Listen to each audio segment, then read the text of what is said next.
Hey guys, welcome to another episode of Effortless Fashion. If this is your first time joining, I'm your host Corey. If you're new to the channel, this is a channel dedicated to men's fashion. If you want to learn how to dress well, this is a place to be. All females are welcomed as well, because you might have a spouse, a brother, a relative, a friend that you might want to up their style. This is a place to come to know what to shop for and what to advise them on wearing and how to wear it. Anyways, today I'm going to list the things I wish I knew when I just started my fashion journey. Intro.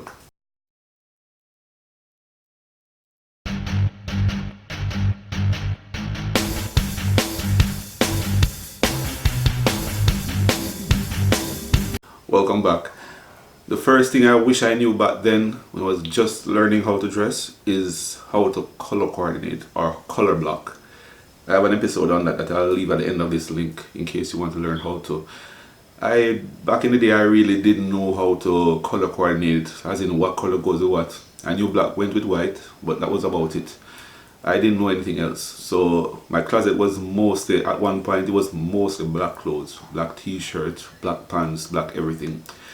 I learned how to grow outside of that comfort zone over time, and I'm glad I did, because I love colors, bright colors especially. It gives life to your clothes, man, for some reason. So if you're in the black mode right now, you need to step out. Try some colors, man. You won't regret it. Next thing I wish I knew back then was to invest in shoes. Back then, I always complained that shoes were too expensive, and I thought that having clothes alone would be sufficient. I really underestimated the value the shoes bring to your outfit. I learned over time that that is the case and started to invest in some, and I haven't regretted it. So if you aren't investing in shoes, you need to, because shoes make or break your outfit. If you have on the wrong pair of shoes with even the perfect outfit, the overall outfit has failed. Believe me, I've learned that the hard way. So invest in shoes. Invest in them. Next up, similar to the one before, it's about learning to go outside my comfort zone. Back then, I only wore streetwear. That's it. I didn't know how to dress formally, semi-formal. I just did casual streetwear. That was it. And as I got older, my style didn't change. I remember at one point a friend of mine said, "Oh, you dress like a little boy all the while. You always snap cap back way and bag of chain and wear." And that kind of stuck with me. I was like, that's how people see me. So that was the first step in transitioning to the person you see before you now, in learning how to dress a bit more maturely, so people can take you a bit more seriously. Because I didn't know people were looking at me like that. And another time a female friend of mine said it to me that I dress like a little boy. And I was like, really? So over time, I learned how to dress a bit more maturely, and I'm glad I did. Next thing I wish I knew was to get a tailor from early out. Even when I started dressing better, well, in my opinion, I still didn't look as good as I saw guys in magazines and so forth, but I was wondering what was the problem. And then after researching, I learned that the problem is the fit of the clothing. So you could buy all the nice clothes, the name brands, whatever it is, if they don't fit well, it won't look good on you. So I got a tailor, and I had the clothes tailored, and voila, compliments started coming, people started noticing and so forth. So a tailor is very important. Don't be lazy, get to your tailor, adjust your clothing to fit your body. The next one is a sore point, or was a sore point for me. Kinda still is, but not as bad as before, because I'm learning as I go along, is to learn not to overshop. You know, the impulse buying, you see something online, you see something in a store, you pick it up and you buy it on impulse. And then you have something called buyer's remorse. You wear it one time, if you wear it one time at all, and then you don't wear it after. It's a waste of money. One of the things I've learned to do to help control that is, like, if I'm shopping online, I would put something in a basket and leave it for a few days to think about it. And a lot of times I end up not buying it, because after a few days I come to my senses, I'm like, I don't really need this. Why am I buying this? And then I just delete it from my basket and don't bother buying it. That might actually help you if you have the same problem as me, to help control your spending. So save your money and shop smarter.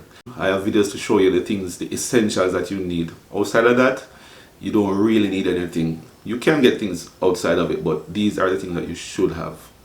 So get those. Next point is similar to the previous one, and that's not to waste money on overpriced name brand clothing. Notice I said overpriced name brand, because there are some name brands that are not overpriced and are very good and durable. But there are some brands out there that are just way overpriced. It's basically highway robbery, and you won't catch me dead buying that again. So you need to shop smart, as I said before. Don't let the marketing people trick you into buying their goods just because you want to show off that you have on this brand or that brand. Don't get tricked by the brands. Shop wisely. There are a lot of things that aren't name brand that look just as good and are just as durable, and is about half or less than half the price. So you need to look around and shop smartly. Like I keep emphasizing, over 90% of the clothes in my closet are not brand name items. They're probably brands you've never even heard of. I shop by what I like, not by the brand. You should do the same. And besides, when I wear it, people assume it's brand name clothing because they look good. And last thing I wish I knew, and I deliberately left this for last, is to ignore the noise that comes from some friends who will overly criticize you or even tease you because you choose to change your appearance. I've been through it, and a lot of persons who have decided to change their image have been through it as well. There are some friends who are gonna take it the wrong way. They might feel like maybe you think you're better than them while you're dressing better or whatever. Some might even be jealous, who knows. But criticism might come from very close friends, so just be aware of that and just learn how to deal with it, because I dealt with it. It could be family members, it could be close friends, it could even be a spouse that might be thinking that you're better than them or something. But you need to reassure them that it's just for you. You want to change your appearance. It's something that you want to do. It's not because you believe you're better than anyone else or whatever. I remember at some points going out, friends would be like, why are you so overdressed? Why are you dressed up in that? But to me, I'm not overdressed. I think I'm dressed pretty simply, but to them, I'm overdressed. But they might complain, but the ladies out there weren't complaining. I usually get a lot of compliments. Well, I still do. I'm not trying to brag or anything. I'm just telling you the facts. So I get complimented out there, so I don't regret changing my image. It's working for me and it will work for you. So try it out. Don't be afraid to step outside your comfort zone. Okay? Well, that's it for today. Hope you enjoyed this video. If you did, you know the usual, leave a like down below and a comment if you have any questions. Also, remember to subscribe, hit the subscribe button if you haven't before, as well as the bell icon so you can get notified whenever I drop a new video. And follow me on Instagram at effortless_fashion, and the fashion is spelled with 2 N's. So till next time guys, stay stylish. I'm out.